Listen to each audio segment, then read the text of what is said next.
Baptist minister and one of the founders of the American Family Foundation. George died this year. George had a daughter who was in the Unification Church.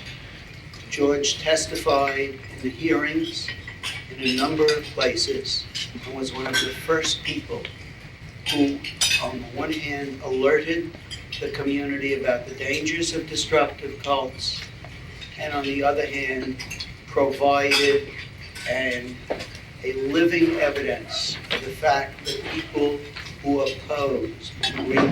opposed destructive cults were not religious bigots. What we have done with Donna's help is we are going to prepare a special videotape with Donna for distribution by the American Family Foundation. And we're going to do it as a dedication to George Swope. Because I talked to Winnie, and she really and truly believes that that would be a wonderful element of what he really would want and be proud of. And what we have done, again, with the cooperation of the family, is set up a separate George Swope Memorial Fund to aid in the distribution of this tape to people and to organizations that might benefit from it. So other than saying that, I really don't want to take up any more of your time. I'd like to introduce Marsha Rudin, who most of you know. Let me also, before I do that, I should identify all the people up at the table in case you don't know any of the people at the head table. Michael Langoni is there, Carol Giambalvo, Rachel Bernstein, Marsha Rudin, Donna Collins, Lorna Goldberg, and Andrew Skolnick. Thank you. Before I introduce our speaker today, I want to just tell you about the format of our session here. It's a little unusual. Donna is going to speak for about 10 minutes, and then I'm going to Q&A her about some key points. I think this will be an interesting format, and after that, hopefully we will have time for questions from the audience. As in the other sessions, please write your questions on a card. I guess someone passes around the cards, and we'll try to get to as many of them as we can. Donna Collins is an ex-Unification Church member, but with a difference. She grew up in the group. She was the first blessed child in the Unification Church, that's someone born into the church in the Western world. Her parents founded the Unification Church in England.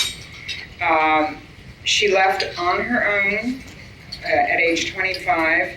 She subsequently talked her parents into leaving.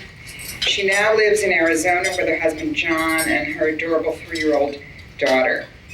Donna is currently writing a book about her very, very unique experiences. And I want to say, in regard to the videotape that Mr. Rosedale just mentioned, we're not going to have time today to really go into great detail about fascinating life growing up in the church. And more of this will be explored in the videotape that we're making. So hopefully, if you will want to hear more, I can assure you, you can get that.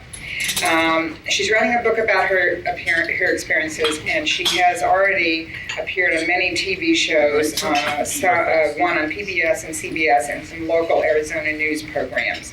Donna has only gone public with her life and her experiences in the last year or so, and this has been an interesting experience for her. Because as you will hear in her presentation, it's presenting some difficulties in her relationships with her friends that are still in the Unification Church, with whom she was very close and who she wants to keep contact with, but this has presented some difficulties. She has only gone public in the last year. Donna has asked me to tell you she has never spoken before in public. She's very nervous. I've assured her there's no reason to be.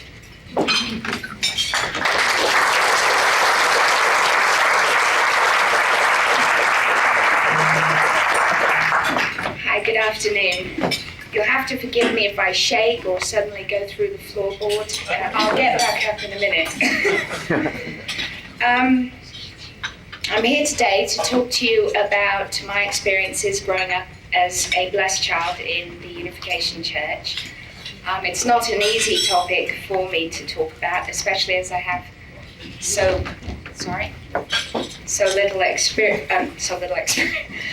little experience talking in public. I'd like to begin by reading a poem that was written by a friend of mine who had a fairly identical upbringing to me in the Unification Church, only now she has gone back in.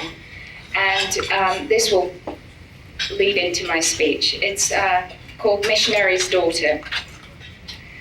For God's sake, my father walked around Jakarta 40 days in the sweltering Indonesian sun, and my mother fasted and prayed, only water, air, and sunlight. I grew up uprooted. I must have dreamed of cool nights under mosquito netting. I must have followed Mama to the haggling market where the mud would ooze between my toes. In England, I fed a squirrel by the holy ground in the park near Lancaster Gate. I felt its quick claws on my fingers while my parents were praying. I did not recognize my mother when she came to visit once, but I cried for Margaret, my big-nosed nanny. Sent to my grandmother's in Holland, I remember gulping my oatmeal so I could see the bluefish painted on the bottom of the bowl. But I did live with my parents sometimes, in Utrecht and Deventer and Amsterdam, and I thought all my clothes smelled like the Salvation Army. And Mama made a rag doll for me out of a pink dress I had outgrown. But by then I was too old to play with dolls. And for God's sake, I was sent to art school in Korea so I could learn the language and the culture of the homeland. And I lived in a dorm with ondol heating under the orange vinyl floor, and I was 11. And I did not see my mother for 3 years. And when she came, they wouldn't let me go to meet her at the airport. So I got boils, and I still have scars. And I came to live with them on their farm in Friesland, but I was 15 and it was not my home, and I didn't peel tulip bulbs like the other daughters. I wrote letters to faraway friends and left for America when I was 18. Now I wish they would send me that doll, but instead they sent me a Delft blue porcelain vase, which arrived shattered, like my childhood. So I threw it away, along with my parents and their God. Thank you.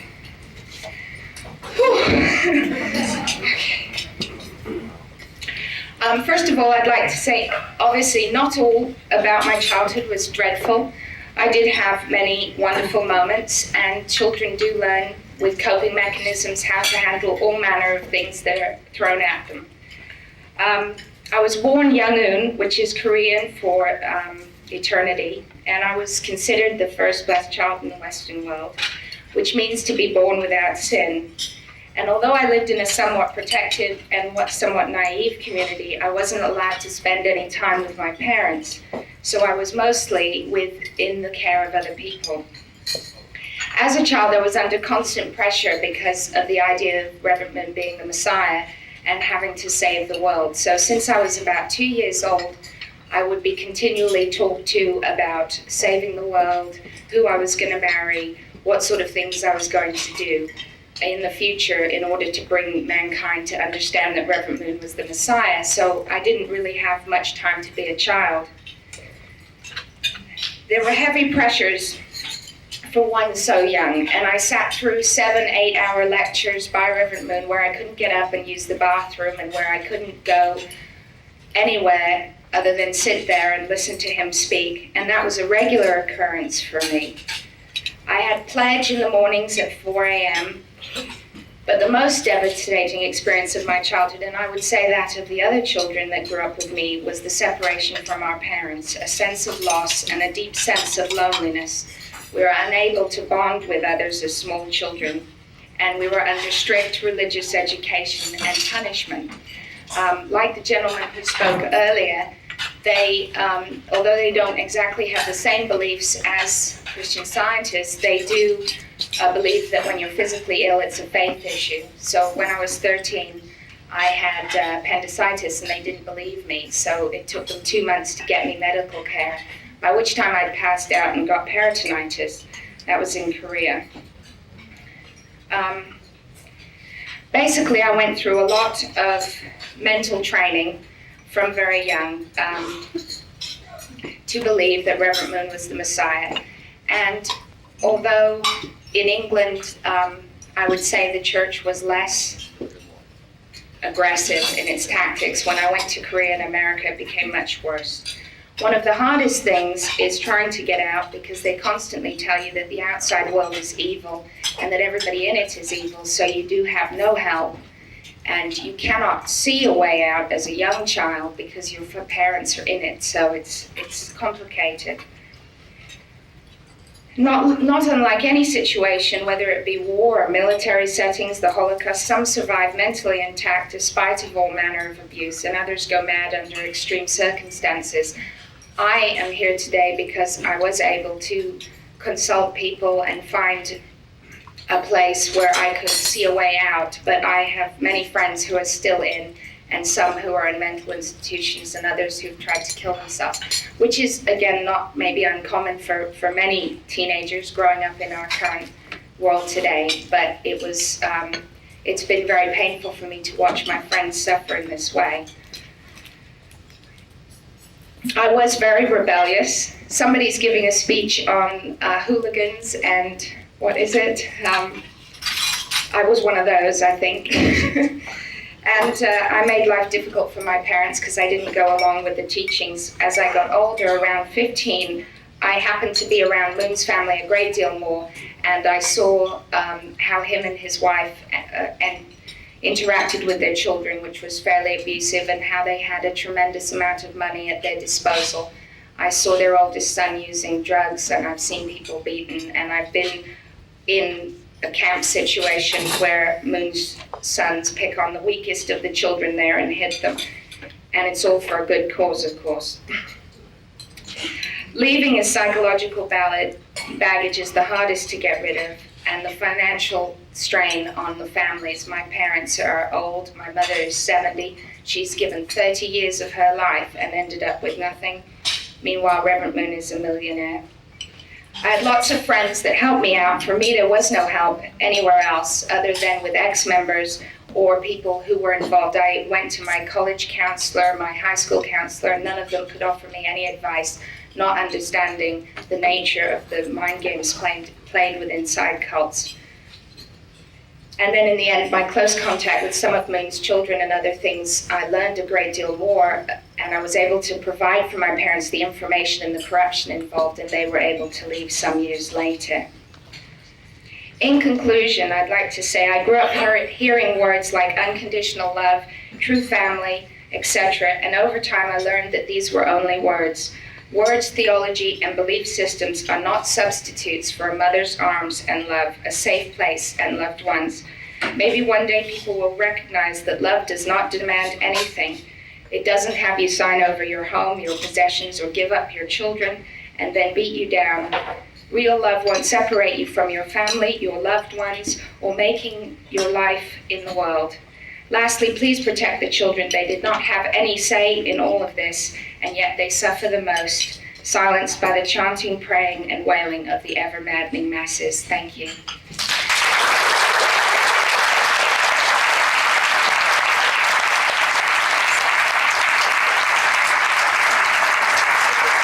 There's so much that we would like to hear from Donna, and I focus my questions, though, here as opposed to the videotape we're going to do later, about help, because I think the audience here wants to help some of us have loved ones and families in groups, how to help those loved ones that are in the group. So I've really focused my questions on those rather than the myriad of fascinating details.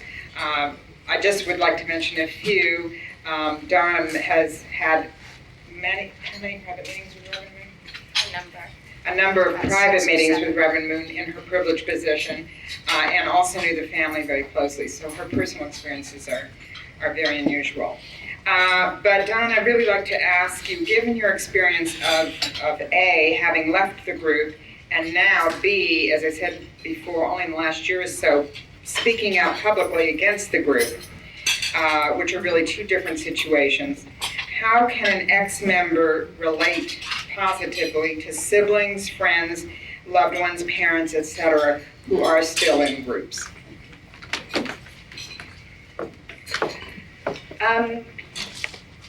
It's relating to those within. It's hard to answer this because this really depends on the individual and the new religious movement or cult that the individual is involved in. Everyone is different, and so I can't really say other than my own experience. Helping my parents to leave was no picnic. They had invested so much, collectively 60 years, and I would say that older members in some ways suffer more than the young ones because they have to start over, and it's very difficult to start your life over at that age. I would say the best tactic is to keep the doors of communication open with your loved ones at all times and try to remain in relatively close contact despite of different belief systems. Don't give up hope. However, in my case, there could be no gray area because once I went public, I could no longer have contact with most Moonies because I'm clearly demonized by the Mooney Church. But after getting my family out, we were able to really express what we had gone through, but I didn't actually get any help. I didn't know all these people were here. But I did have help from friends and other people who have studied cults. If you can be tolerant and accept the choices, no matter how distasteful to your own belief system, you are more likely to be allowed into your loved one's life. And when that loved one is in trouble or doubt or needs support, you might well be able to help them see their particular movement as false.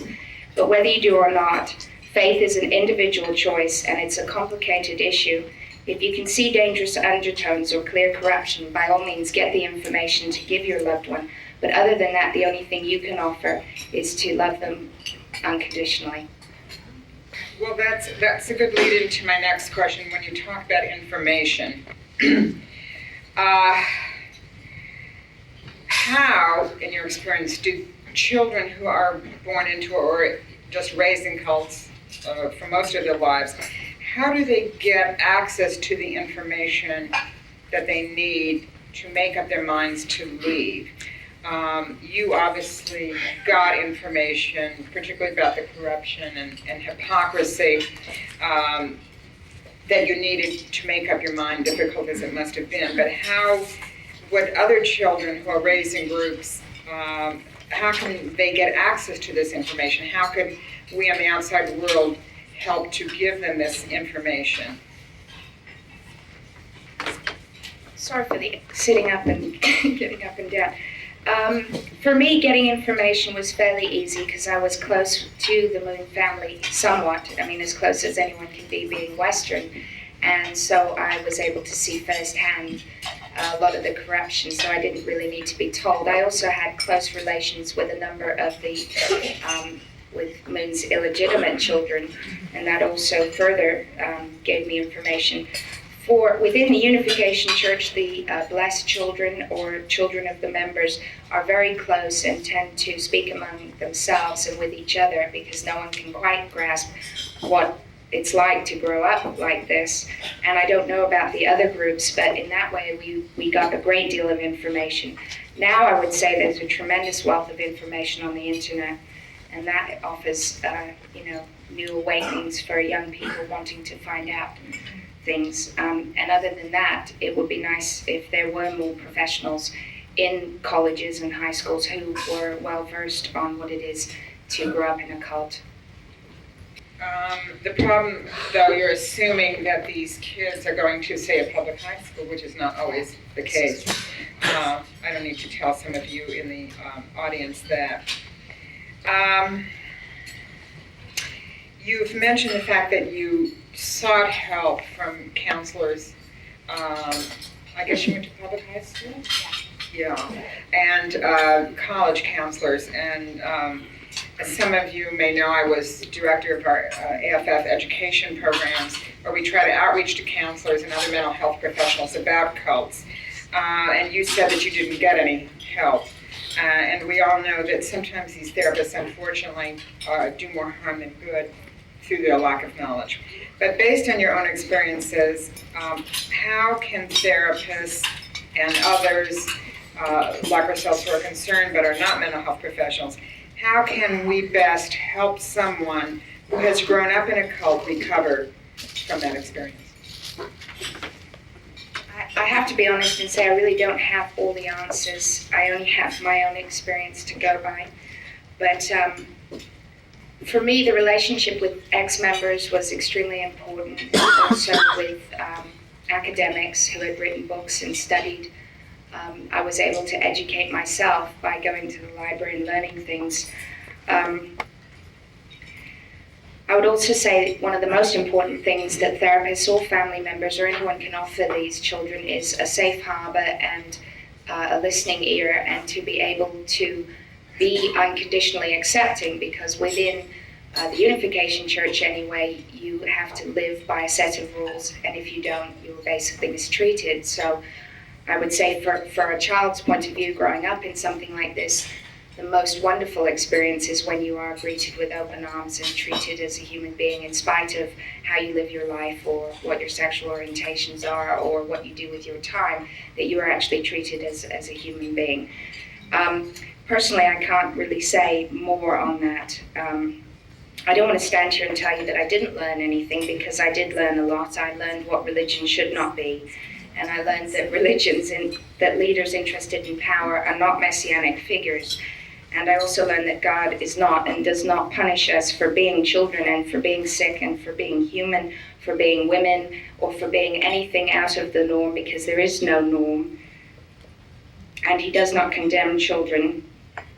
And he also does not dwell inside of cults that cease to live according to their own teachings.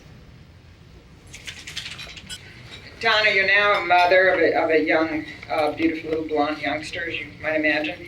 How did the Unification Church view of child raising and your own experiences in the group affect your philosophy and emotions in raising your own child? I'm happy to answer this one, because this is one I do know something about. And I have a little girl at home who I love dearly. Now that I'm a mother, I really realize more than ever before how utterly devastated I was as a child to be constantly pawned off on different people and live away from my parents and not have any normal family structure. That's not to say that I didn't have love from members within the group, and some of those relationships have lasted me a lifetime and are beneficial. But I was very lonely for my parents. Although I'm here today, I don't want any cause, however noble, to stop me from being there for my child. To me, small acts of goodness and protecting the innocent are more important than bizarre tactics and causes to save the planet.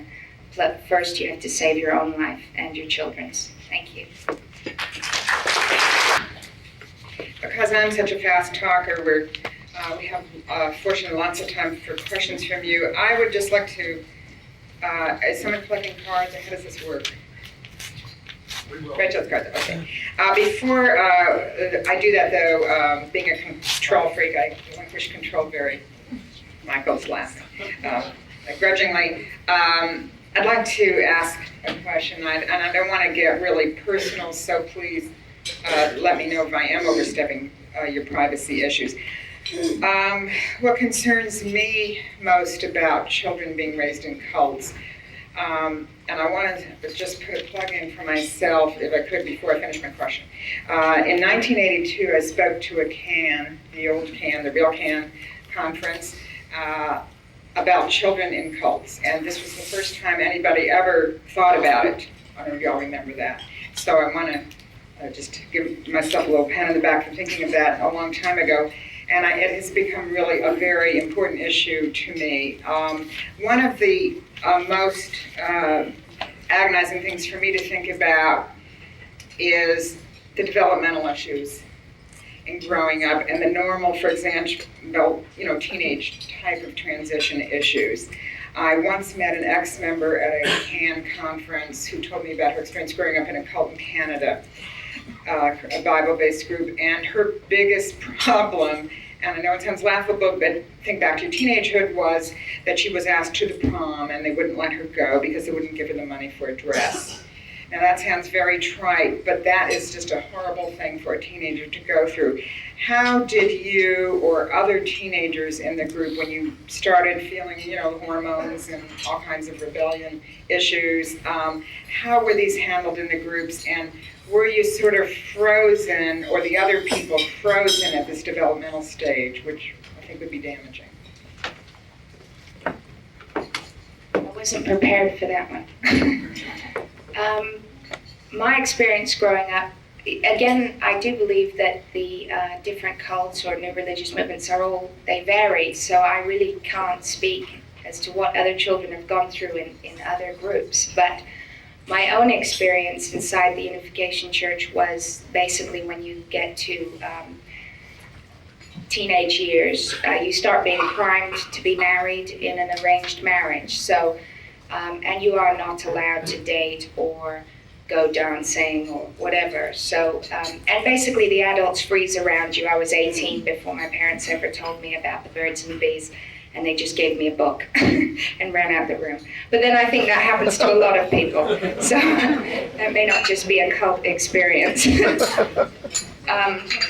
Certainly it sounds laughable, but I do know what Marcia's saying. There is a lot of pressure. I would say it's particularly devastating on children who may find themselves being homosexual or in some way considered deviant by the group or their parents. It's also very difficult because you're not allowed to develop naturally, and you're not allowed to, sit next to a guy and have a conversation without somebody coming up and saying that you have a chapter 2 problem, which is being which is in the Moody teachings, the sexual fall, so to speak. So it's not a very natural upbringing, and yes, it causes tremendous strain. And some of the young friends that I had growing up, who are now not so young, but they, if they had a sexual relationship, say at 18, then they would try to kill themselves because they felt they were irredeemable and that they would be restored after Satan. So there really is no one to talk to, and it can be very devastating and lonely. But hopefully with more and more, I would say at least half of the children do leave by the time they're 25, and we do find some solace in each other. Thank you. Well, gee, we're really overwhelmed with some wonderful questions. Please tell us more about Moon's perfect children, or blessed children, particularly those who left the group. No, I think Herb knows more about this than I do. I just mean that, well, the children that I know who have left are Nansuk, who is writing a book. I'm sure some of you have heard of her. She was Moon's daughter-in-law, married to Hyojin, his oldest son, from his current marriage. The rest of his children don't really, the majority of them don't actually live by the teachings of the Unification Church. They drink and smoke and use drugs and have illicit affairs and what have you. But that's a very general statement there, so nobody sue me yet. But I do know a number of them and have been close to them at different times. Unjin, who has left, and theirs is an interesting course because they are considered true children, so they can do no wrong, they get no discipline, and they're just basically given lots of money to play with. Some of the boys are very violent towards other members in the group. They are, I would say that the ones that stay primarily because that's where their bread is buttered. They are very wealthy, and that's a reason to stay. And the ones that leave because they know that their father and mother are corrupt, and they don't fully believe the teachings in any way whatsoever. I hope I'm answering that right. Well, I mean, it's really hard to go into all this now, but there was one of his sons died about 6-8 years ago, and then in that son's place came back this black gentleman from Africa who said he was possessed with the spirit of the dead son, and he went around the Moonies sort of beating people and giving them brain hemorrhages, which was really great for spiritual learning. But I don't know how to say it any other way. It's so absurd. that was a shocking situation, and it was around that time that I got really frightened physically as well for my life. The other instances, those children have been set up as mini messiahs, and they're half victims and they're half victimizing people. They're kind of stuck in the middle. They can't help who they are. They were born into this bizarre family. Their father has beat them and hit them and abused them and forced them into those positions, and they in turn have done that to others in the church underneath them. It's really the most I could say. They're all individuals, and I'm sure some of them will speak for themselves someday here, I hope.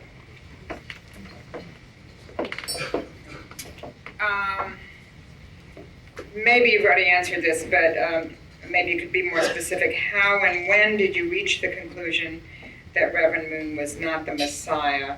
And I would also add just how and when, really, what drove you to the decision to leave, which was very difficult, I'm sure. People have come up to me and said, are you deprogrammed, or have you been talking too much to people at AFF, or what have you been doing? I did leave totally on my own volition. Nobody helped me or forced me or took me off in a car. I came to my own conclusions over a series of incidences and years. In regard to Reverend Moon, how did I conclude that he wasn't the Messiah? Well, this is such a complicated issue with so many aspects to it, actually. But one of the main things is that whenever I met him or was in his presence, I was terribly, terribly afraid. I came to the conclusion that anything you fear that much can't be good. I watched the way he treated my parents. I saw him slap my mother across the face. I've seen him throw tantrum after tantrum. He's an extremely egotistical man.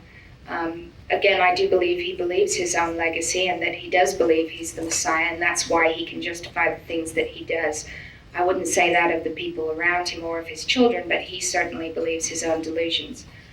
As a child, I was very fond of him because I knew no different. I would sit on his lap, I would be near him.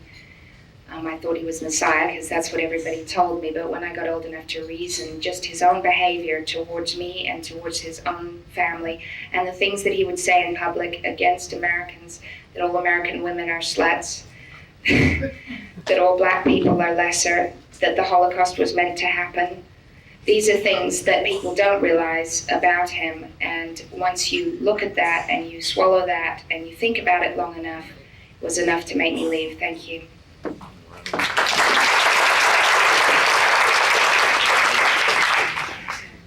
This is an interesting question.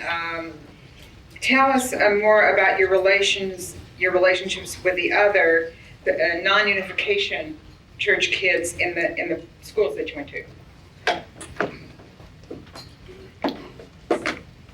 I had wonderful relationships with children from the outside world. And when I went to college, I particularly had a number of really fantastic friends from all different faiths who helped me through some of the most difficult times of my life, because there was a time when I was suicidal and deeply depressed and could not see how I could ever leave without losing my family. So I had a wealth of friends, and I think in that way that was one thing that separated me easier than some of my other friends, was the fact that I was an outgoing person, and for whatever reason was blessed with the ability to go out there and talk to people and reach out to people. I also have to thank my husband for putting up with me while I'm up here, or he'll be cross with me later. And he was never a member of anything, and this came as somewhat of a shock to him. But him and his family have been very supportive of me, and they're just good old English folk. And also Eileen Barker was helpful, and also other members, ex-members.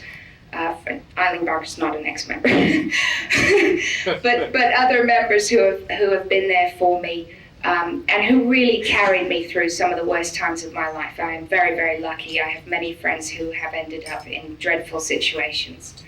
I just thank God, that's all. This is an interesting question.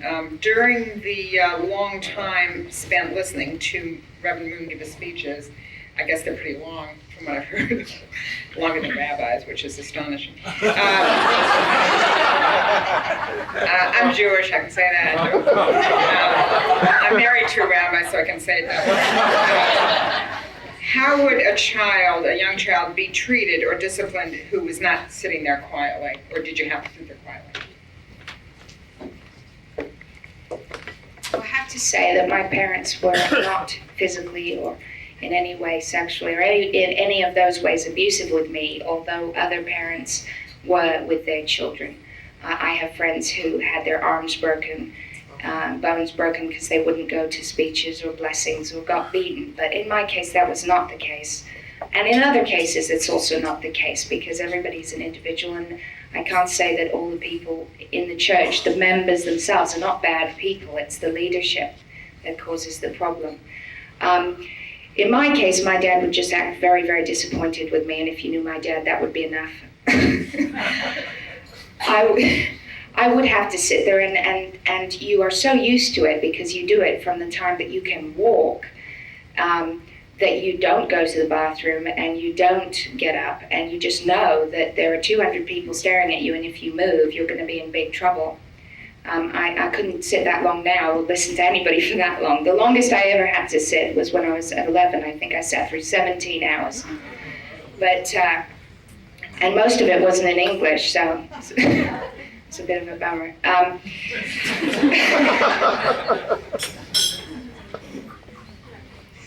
Yeah, I mean, definitely there's very harsh disciplinarians within the church, Unification Church, and there are some who are not. It's very dependent on the individual family.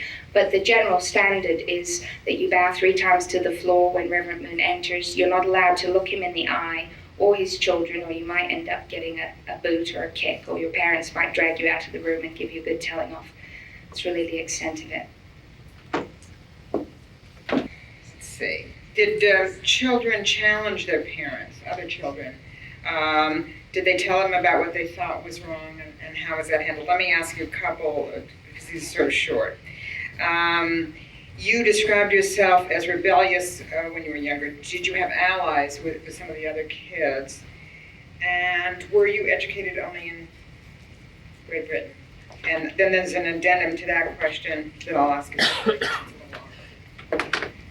Well, I was educated mostly in Great Britain. I left England when I was 11, but I didn't get any formal education again until I went to American high school, because I went to live in Korea for 5 years, and it took them 3 years to figure out that they actually had to teach us the language. I went alone to Korea, and then was when I was 11, and I didn't see my parents for like 4 years. That's very similar to the poem I read you, as that my friend lived through the same thing as I did, only she had worse parents. My British education was very good. My parents, in spite of perhaps being involved with the wrong man and the wrong group, did set up a good school, and we were well educated from very young. In scholastically anyway, and then I was able to attend high school straight out of Korea and graduate early, and go on to college, where I studied psychology. Is that all that you know? Oh, allies, okay. Yeah, there were other rebellious kids. It's funny because who was rebellious would come and go. In other words, I'd be rebellious for a month, and then I'd get a really good talking to and get really scared and start, being a Mooney again. And other friends of mine were exactly the same. They'd go for half a year wanting to leave and then get really frightened. Their parents would say, well, we'll never see you again. Or my parents, they said they'd get a new kid because I was failing in every area. And I love them now, but I'm just saying that was the experience. So.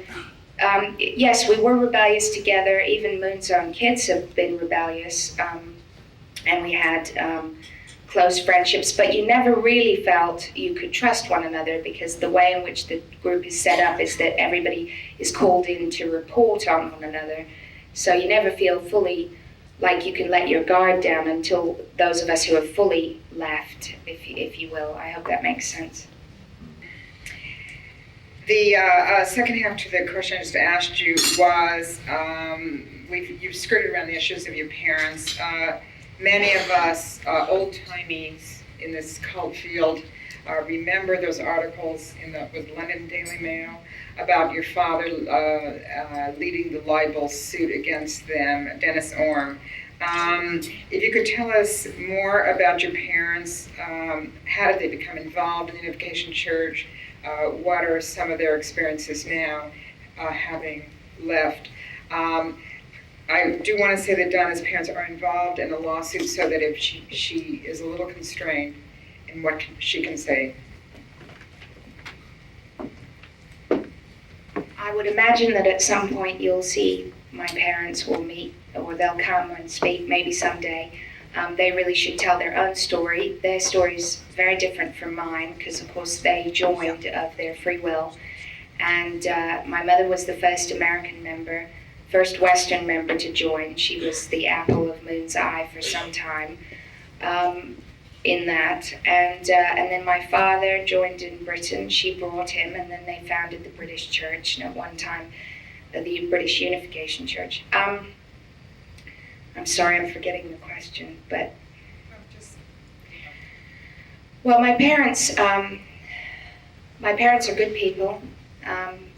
They were deluded for a long time, and my mother was perhaps a little bit more fanatical than my father. They really did believe that Reverend Moon was the Messiah. They believed in the teachings, and they operated their lives around that.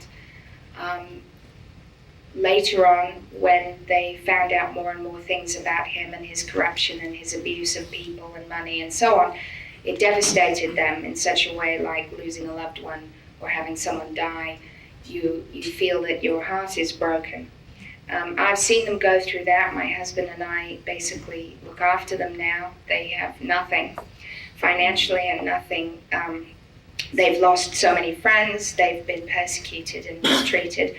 And yet again, they made a choice, and at that time, that's what they did. And they were not aware of what they did to me or to other people in that way because they were driven by their faith. I'm sure that's something you can all relate to in one way or another. I really don't know what more I could say. I think they should speak for themselves. Thank you.